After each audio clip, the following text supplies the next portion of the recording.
O nwere ofu nwanne anyị bụ onye Igbo. Ọ bụ onye Enugu steeti. Mpa ya bi na North na Borno. Mpa ya nọ na Borno wee mee many investment lụọ hotel. Mgbe mpa ya nwụrụ, the young boy ọ na-manage the hotel and the investment na ya nwere. All of a sudden, ha chọọ the boy ka ha gbuo the boy. Before my na-emenụ, he take over the hotel. Mpa this young boy rụrụ.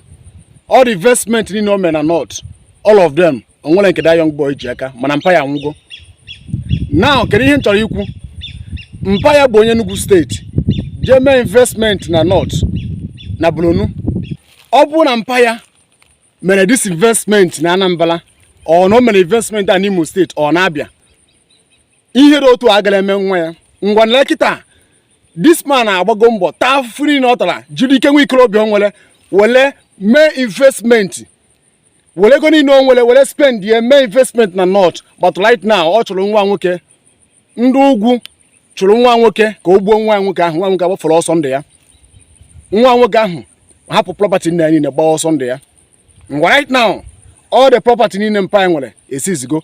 Mana ọ bụ na mmadụ gwara mpa ya, ihe anyị na-alụ nge, hotel anyị na-alụ nge, all the investment anyị niile maba emene ya, na ọ bụ na imecha this investment na ụmụ gị agara elu ụlọ afọ itala, the man agara ekwete, ngwa nla ahụ the man ahụgo, nka nwa ya takes over ihe nna anyị nwere ọ bụrụ okwu.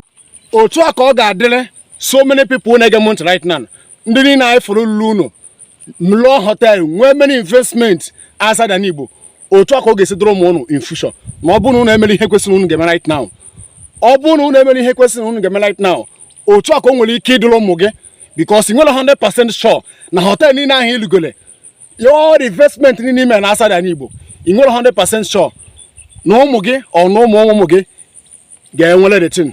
In future, ihe nwere ike ime ụmụ gị agbala aka afọ niile tara ka ụlọ ga-abala go. Why can't you iji kịta mara na ị ga-esi return kwa everything ị nwere to your land? Ụmụnne anyị niile lose their property and investment ha mere outside Igbo land mgbe ọ nụchara ọgụ. Ọ bụ na na Igbo ka ha mere this investment, ha ka ga na-elikwa ụlọ investment fe, ụmụ fa ka ga na-elikwa ụlọ afụfụ their father tara. But why ha ji wee lose everything? Because ha nụrụ ife je mee this investment outside Igbo land mgbe ọ nụchara ọgụ. Also is many of them. So biko nu ka anyị gbaa na ọsọ mmiri kịta mmiri ezobelo, because ọ bụ na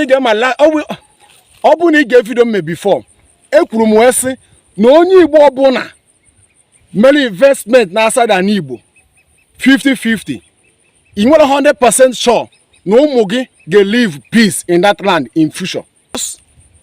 Every day by day anyị na-afụ ife na-emenụ na anụ bụ na ya chọrọ ụnụ na anụ bụ ụnụ bụ ngwa bulu unu factory n'isi wee na bulu unu lụrụ n'isi wee na anyị ha na-agwa ndị Igbo ọpọ ihe niile ha na-agwa anyị amụbere ife. Mgbe ọ nụchara ọgụ niile ọ nụrụ, ọ nwere some properties investment ụmụnne anyị mere osis ga ha ncha niile. Ihe dị otu a mechara ọ kụzibere ndị Igbo ife. Ndị Igbo aka na-emekwa nzuzu na-ejekwa na-alụkwa many things. Onwe onye na-asa many investment, mana ebe anyị na-awe mecha investment ọ chụpụ anyị nakọla ihe anyị n'ike. Kedu ihe anyị ga-eme ka anyị jizi uche were gbara ya ọsọ? I'm still your brother, Evangelist Ebube Joseph Ezagoba. Shalom.